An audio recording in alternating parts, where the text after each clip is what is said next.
कबहू ना छूटी छठी मैया, हमनी से बरत तोहार, हमनी से बरत तोहार।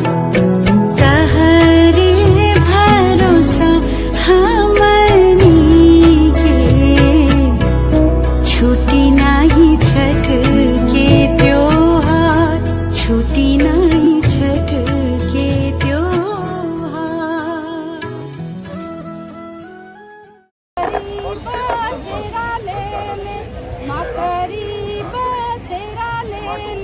धारा से निकल शंभुआ बाबू, तोरा धारे मकरी हटाई देबो, चंदना छिटाई देबो। भारतवर्ष के, बिहारवर्ष के सभी बंधु और भाई बहनों को मैं हार्दिक शुभकामना देती हूँ। एक कहावत है कि दुनिया उगते हुए सूरज को सलाम करती है, we salute the rising sun. अंग्रेज भी कहा करते थे कि ब्रिटिश राज्य में सूरज कभी अस्त नहीं होता। एक कव्वाली भी सुनी है, चढ़ता सूरज धीरे धीरे ढलता है, ढल जाएगा। ऐसा लगता है जैसे सूरज का ढलना कमजोरी का प्रतीक है, कोई गलत बात है, खराब बात है, अशुभ है। यूरोप और अरब के देशों में ऐसा मानते होंगे, हम भारतवासी नहीं मानते। हम डूबते हुए सूरज को भी पूछते हैं। हमारे लिए पश्चिम में अस्त होता सूर्य उतना ही श्रद्धेय है जितना पूर्व में उदय होता हुआ सूर्य, क्योंकि सूर्य देवता है और दिशा बदलने से देवता के लिए हमारा भाव नहीं बदल जाता। हर साल दीपावली के 6वें दिन, तिथियों की भाषा में कहूं तो कार्तिक शुक्ल पक्ष की 6वीं तिथि को 30 करोड़ भारतवासी अस्त होते हुए सूर्य देवता के आगे नतमस्तक हो जाते हैं और अगले दिन सप्तमी तिथि को उगते हुए सूर्य को अर्घ्य देते हैं। भारत की नस नस में बसा हुआ यह त्योहार छठ पूजा कहलाता है और दुनिया भर में मनाए जाने वाले बड़े से बड़े त्योहार का संगीत फीका पड़ जाता है जब यूपी, बिहार, झारखंड की माताएं अपने बेटे बेटियों की लंबी उम्र की कामना करते हुए एक स्वर में गा उठती हैं कि कांचे ही बांस के बहंगिया, बहंगी लचकत जाए, होई न बलम जी कहरियां, बहंगी घाटे पहुंचाए। मैं समझता हूं इतना करुण, इतना संवेदनशील, इतना मन को छू लेने वाला, इतना माटी से जुड़ा हुआ और इतना भावना से भरा हुआ गीत शायद ही कोई दूसरा हो। छठ माता कौन हैं, इसके बारे में अलग अलग धारणाएं हैं। पुराणों में नवरात्रि में पूजी जाने वाली मां कात्यायनी को ही छठ माता कहा जाता है। सनातन धर्म में उन्हें भगवान ब्रह्मा की मानस पुत्री माना गया है। मानस पुत्री यानी वो बेटी जिसके जन्म में शरीर की कोई भूमिका ना हो, मन से मन का मिलन हुआ, तरंगे टकराई, ब्रेन की एनर्जीज मिल गई और संतान का जन्म हो गया। हॉलीवुड की साइंस होने का मतलब मूर्ख होना नहीं है। और विश्वास मानिए, अगर हम अपने रीति रिवाजों से, अपनी संस्कृति से, अपने ग्रंथों से, अपने पूर्वजों से कट गए तो हम में और खूंटे से बंधे हुए एक जानवर में कोई अंतर बाकी नहीं रह जाएगा। हम वापस लौटते हैं छठ पूजा की ओर। यह पूजा पहली बार कब शुरू हुई थी ठीक नहीं कहा जा सकता, लेकिन ऐसे उल्लेख मिलते हैं कि महाभारत काल में द्रौपदी छठ माता की पूजा किया करती थी। बिहार का एक जिला है भागलपुर, महाभारत काल में इसे अंग देश के नाम से जाना जाता था और इसके राजा थे सूर्यपुत्र कर्ण, अंगराज कर्ण। कर्ण भी छठ पूजा किया करते थे, ऐसा पढ़ने में आया है। अब कर्ण तो थे ही सूर्य के पुत्र, तो सूर्य उपासना और पिता की उपासना कर्ण के लिए दोनों का एक ही अर्थ था। कहते हैं उस दिन कुरुक्षेत्र में जब अर्जुन के तीरों से बिंधकर कर्ण वीर गति को प्राप्त हुए तो आकाश पर चमकता हुआ सूर्य रो पड़ा। अपने पुत्र की मृत्यु सूर्य देव सहन नहीं कर पाए। फिरे आकाश से सूर्यान सारे, नतानन देवता नभ से सिधारे, छिपे आदित्य होकर आर्द्र घन में, उदासी छा गई सारे भुवन में। ये था कर्ण और सूर्य का संबंध, लेकिन हम भी सूर्य को पिता ही मानते हैं और इस नाते हमारे अंदर भी एक कर्ण सांस ले रहा है। मैं और आप भी कर्ण की ही छाया हैं। छठ पूजा पे जब हम सूर्य को अपना प्रणाम निवेदित करते हैं तो ये आदर सिर्फ एक भक्त भगवान को नहीं दे रहा, एक पुत्र अपने पिता को भी दे रहा है। इसलिए छठ पूजा सिर्फ एक उत्सव नहीं है, हजारों वर्ष पुराने एक संबंध की मौन घोषणा भी है। ये दुनिया जान ले कि हर भारतवासी सूर्य की संतान है। हम सूरज की तरह तपना भी जानते हैं और सूरज की तरह चमकना भी जानते हैं। दुनिया की ऐसी कोई ताकत नहीं जो सूरज को फूंक मार के बुझा सके। जब कहीं कुछ नहीं था तब भी हम थे, और जब कहीं कुछ नहीं होगा तब भी हम होंगे। छठ का पहला दिन, इसे कहते हैं नहाए खाए। पूरे घर की अच्छे ढंग से सफाई की जाती है, घर के सभी लोगों को सात्विक भोजन परोसा जाता है, सारा ध्यान सिर्फ पवित्रता पर होता है। छठ के दूसरे दिन लोग साफ किए हुए चौके बर्तन से छठ का प्रसाद बनाते हैं।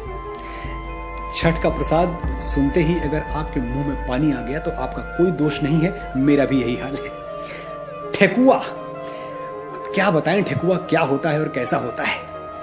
मैदे और बेसन में गुड़ मिलाकर ठेकुआ बनता है और उसका स्वाद देवराज इंद्र के स्वर्ग भोज में भी नहीं आएगा, ये बात मैं विश्वास के साथ कह सकता हूं।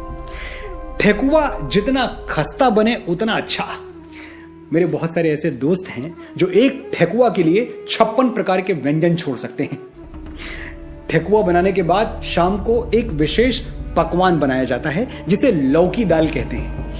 अब देश के अलग अलग भागों में इस लौकी दाल का रंग रूप बदल जाता है। कहीं यह लौकी दाल है तो कहीं गुड़ वाली खीर यानी बखीर। तो जम के लौकी दाल खाओ और अगले दिन के निर्जल व्रत के लिए तैयार हो जाओ। पूरे दिन पानी की एक बूंद भी नहीं मिलने वाली। ये जो निर्जला व्रत का दिन है यही छठ का मुख्य दिन होता है। दिन भर पानी के दर्शन नहीं होते, होंठ रेगिस्तान की तरह सूख जाते हैं और इन्हीं सूखे हुए होंठों से अपने बेटे बेटियों के लिए माएं ऐसे ऐसे गीत गाती हैं कि आंखें भीग के गंगा जमुना हो जाएं।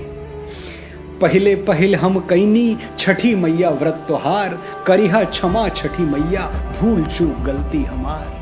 सबके बलकवा के दीहा छठी मैया ममता दुलार, पिया के सनैहा बनैहा मैया देहा सुखसार। ये गीत छठ का व्रत रखने वाली एक ऐसी महिला गा रही है जो व्रत तो है पर व्रत के सारे नियम कानून नहीं जानती। वो भोलेपन से अनजाने में हुई भूल चूक के लिए छठ मैया से माफी मांग रही है और छठ मैया उसे माफ भी कर देंगी, क्योंकि इस त्योहार में श्रद्धा रखने वाले के लिए कोई कर्म कांड नहीं होता, ना कोई मंत्र, ना कोई पूजा पद्धति, ना कोई पुरोहित, ना कोई यज्ञ हवन।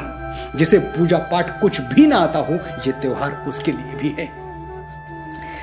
फिर नदी या पोखर के किनारे मिट्टी की बेदी बनाकर उस पर आटे से चौका पूरा जाता है। बेदी के चारों कोनों पर ताजा गन्ने या ऊख के पौधे को गाड़ दिया जाता है। देखिए ये है वो पौधा, एक अंश है, एक हिस्सा है उसका, पर है ये ऊख गन्ना। अब इस गन्ने पर साड़ी, गमछा या धोती डाल दी जाती है और बेदी के पास बैठकर महिलाएं अपने मधुर स्वर में छठ के गीत गाती हैं। भोजपुरी, मगही, मैथिली, अंगिका, विज्जिका जैसी ठेठ लोक भाषा में रचे गए गीत ही छठ पूजन का मंत्र हैं और जिस श्रद्धा, जिस आस्था के साथ छठ का निर्जल व्रत कर रही महिलाएं इन गीतों को गाती हैं, मुझे नहीं लगता कि छठ के दिन इन गीतों की शक्ति वैदिक मंत्रों से कोई कम होती होगी। बेदी पर लगाई गई ऊख छठ मैया है, कहीं कोई और प्रतिमा नहीं, कहीं कोई और पद्धति नहीं। छठ के अंतिम दिन यानी सप्तमी तिथि को एक पहर अंधेरा बाकी रहते ही लोग अपने घरों से निकल पड़ते हैं अपनी बेदी तक पहुंचने के लिए। पिछली शाम की तरह ही बेदी के पास बैठकर गीतों से और प्रसाद से छठ का पूजन करते हैं और सूर्योदय की प्रतीक्षा करते हैं। छठ के घाट पर न कोई अपना होता है, न कोई पराया, न कोई जात, न कोई पात, न छुआछूत, न ऊंच नीच। सभी लोग हर बेदी पर जाकर प्रसाद मांगते हैं, अपनी बेदी के साथ दूसरों की बेदी पर भी सर झुकाकर आशीर्वाद लेते हैं। छठ के घाट पर सामाजिक विभाजन की वर्जनाएं टूट जाती हैं, सबकी एक ही पहचान होती है, सब छठ मां के बेटे बेटियां हैं। वो दिन ऐसा होता है जब कहीं कोई छोटा बड़ा और अमीर गरीब नहीं दिखाई देता, दूर दूर तक सिर्फ एक चीज दिखाई देती है, मनुष्य और उसकी चमचमाती हुई मनुष्यता। जितने निष्पाप, भावुक, प्रेम से भरे हुए, समरस हम छठ के अंतिम दिन होते हैं, अगर वैसे ही साल के 365 दिन रह पाएं तो भारत को विश्व गुरु बनने से और वसुधैव कुटुंबकम का हमारा स्वप्न साकार होने से कोई रोक नहीं सकता। छठ माता आप पर कृपा करें, आप सुखी हों, समृद्ध हों और इस बार छठ पर अगर गांव नहीं गए तो अगली बार जरूर जाएं, क्योंकि मां और माटी की पुकार अनसुनी नहीं की जाती। नमस्कार।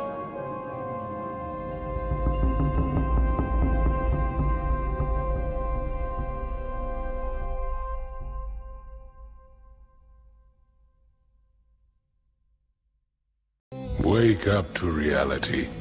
Nothing ever goes as planned in this accursed world. The longer you live, the more you will realize that the only things that truly exist in this reality are merely pain, suffering, and futility.